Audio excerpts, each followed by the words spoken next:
प्रणाली। आजकल 90% ब्राह्मण शराब पीते हैं और मांस खाते हैं। ऐसे ब्राह्मणों की कभी पूजा नहीं करो, ये पूजने लायक है ही नहीं। अगर इनकी आप पूजा करोगे तो आपको भी आधा दंड उनके हिस्से का आपको मिलेगा। इसलिए पूजो, लेकिन पूजने से पहले देख लो ये पूजने लायक है या नहीं है। जन्म से सब शूद्र होते हैं, कोई ब्राह्मण नहीं है, ना कोई यादव ना कोई ठाकुर है, सब कर्म से जातियां बनती हैं।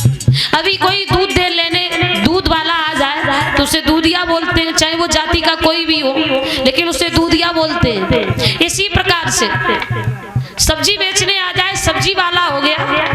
अगर वो सब्जी न बेचता तो सब्जी वाला होता क्या? नहीं होता।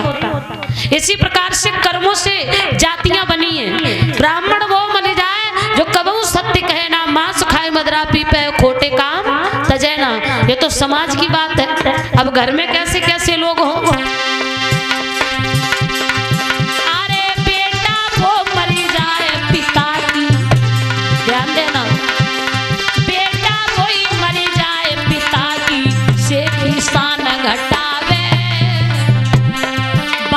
हे मर जाए कबो औलाद को नाही पढ़ावे।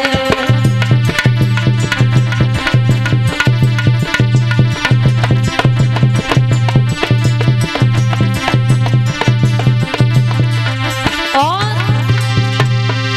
अरे बेटी वो मर जाए, अरे जो बेटी वही मर जाए, अरे जो कुल की नाक कटावे। और पत्नी वो मर जाए, अरे परपति से नेह लगावे।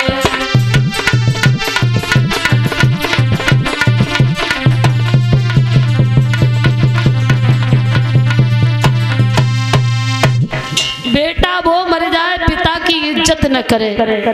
आज के युग में जो बच्चों को उच्च शिक्षा न दिलाए वो बाप कहलाने का हकदार नहीं है। बेटी वो मर जाए जो कुल की नाक कटावे, और पत्नी वो मर जाए जो परपत से नेह लगावे। ऐसे लोग अगर समाज में न रहे तो समाज दूषित नहीं होगा।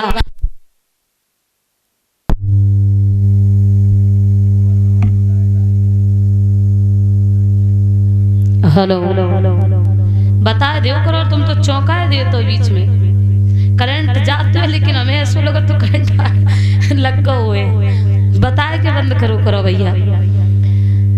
श्रोताओ, सूत जी महाराज सौनिकादिक ऋषियों से कहते हैं, ऋषियों इस प्रकार से कलयुग ने कहा महाराज आप राजा हो, तुम्हारे लिए गाय और बैल जैसी प्रजा है, वैसे ही हम भी आपके लिए प्रजा हैं। अगर तुम्हें कष्ट न हो तो मेरे अंदर एक बहुत सुंदर गुण है, तुम कहो तो हम बता दें। परीक्षित सोचने लगे जाने कौन सो ऐसो गुण है जहाँ पे इतनो घमंड है। बोले अच्छा बताओ तुम्हारे अंदर कौन सा गुण है? तो बोले सुनो, सतयुग त्रेता द्वापर में हजारों वर्ष तक लोग तपस्या करते थे, और उसमें भी मनसा पाप लग जाता था। अगर मन में किसी के लिए बुरा सोच लिया तो वो भी पाप लग जाता था। हमारे राज्य में तपस्या करने की कोई जरूरत नहीं है। फिर तो बोले सुनो, हमारे राज्य में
जवाब दिया, महाराज हमारे राज्य में तपस्या करने की कोई जरूरत नहीं है, कोई आवश्यकता नहीं है।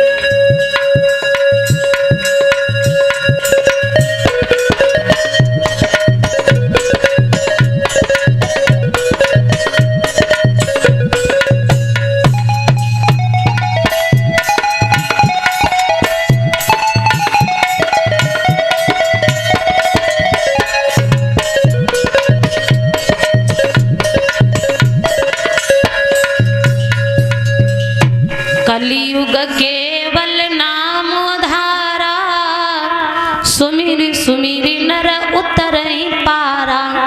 कलियुग में केवल नाम लेने से उद्धार होगा, ज्यादा तपस्या की जरूरत नहीं है। सारे दिन अगर तुम्हें टाइम न मिले तो शाम को बैठकर राम राम कह लिया करो, बस उद्धार हो जाएगा। कलियुग ने कहा, सुनो महाराज, हमारे राज्य में राम का नाम लेके जो मर जाएंगे, वो अमर नाम दुनिया में कर जाएंगे।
कृष्ण का गान गाते रहो, तेरे गाने पे ईश्वर मचल जाएंगे।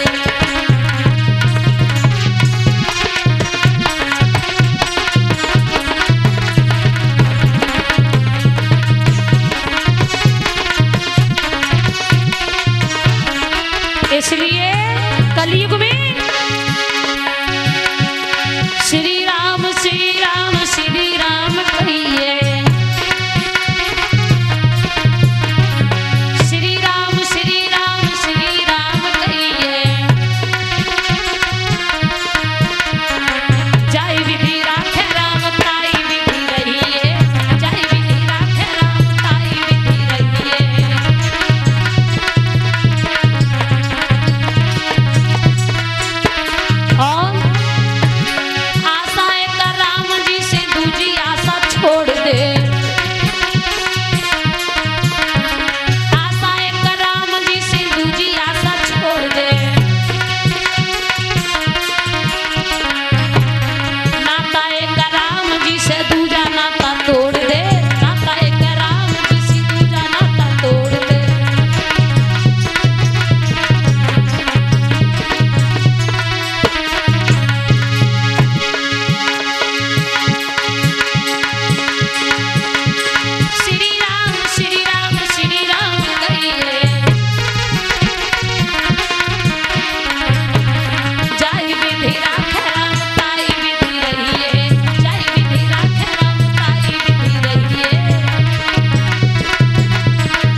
कलयुग केवल नाम आधारा, और सुमिर सुमिरी नर उतरहि पारा।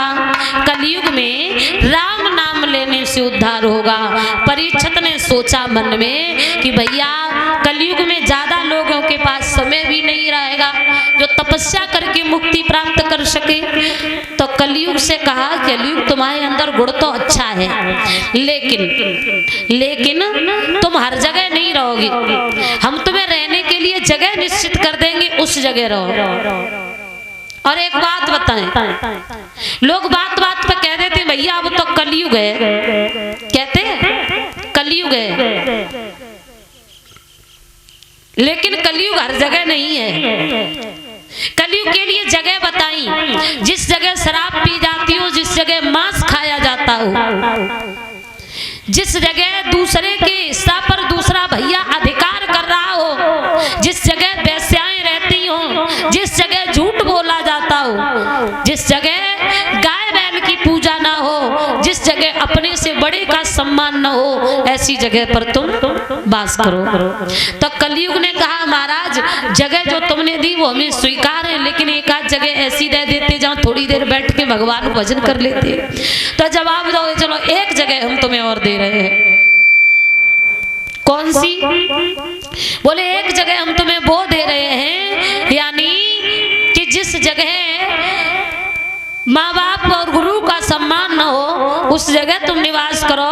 और एक जगह वो दी कि जाओ तुम बेईमानी के चुराए हुए धन में, बेईमानी के कमाए हुए सोने में भी तुम वास करो।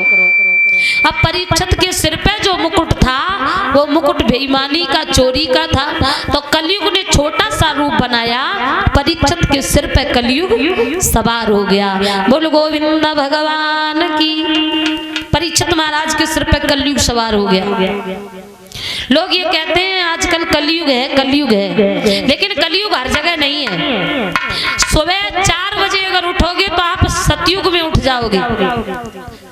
लोगों का समय उठने बैठने खाने पीने का कोई समय नहीं है। कोई तक रात के 11 बजे भोजन करे आके और सुबह को 10 बजे सोकर उठे, तो कलयुग तो है ही इसमें।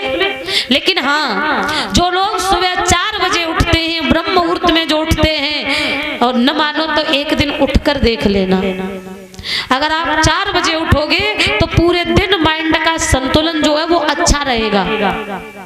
अगर वही तुम 8 बजे उठोगे, सूर्य निकलने के बाद आप उठोगे तो शरीर एक अस्वस्थ सा मालूम पड़ेगा। और सुबह उठकर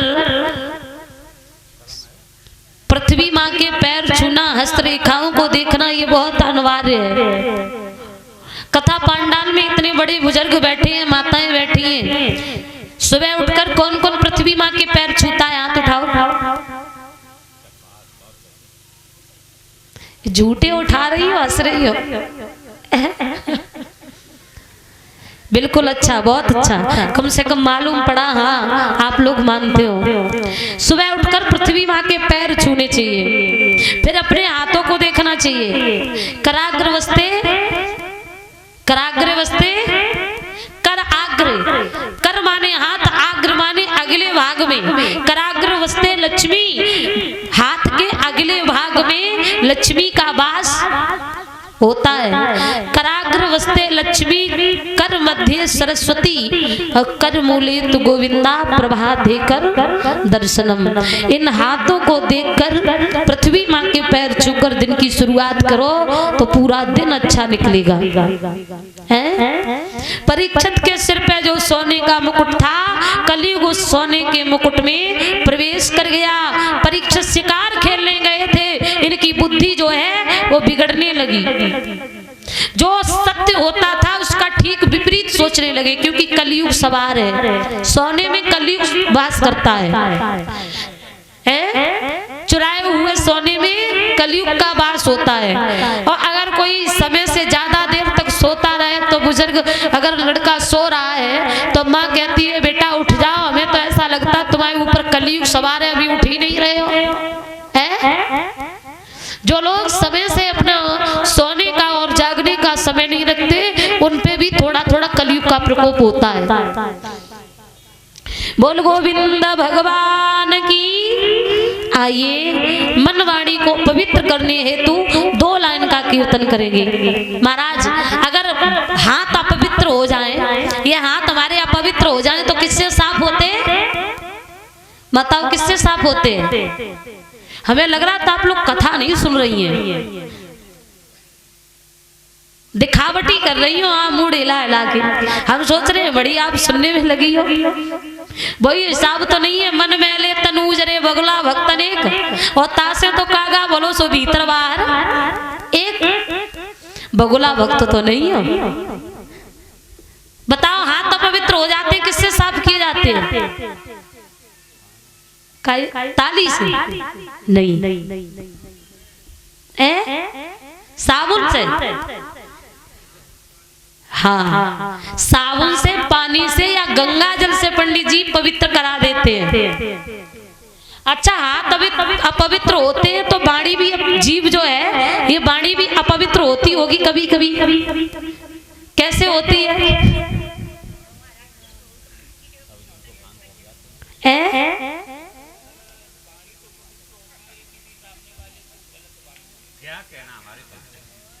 बिल्कुल धन्यवाद।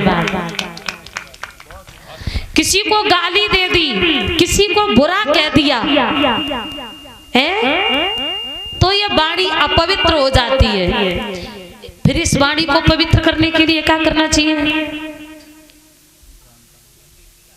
भगवान का नाम लेना चाहिए। तो आओ, कभी कभी दिन भरे में ऐसा तो हो ही जाता, किसी न किसी को तो गाली दे ही देते हैं, कुछ नहीं तो कुत्ता बिल्ली को ही दे दी।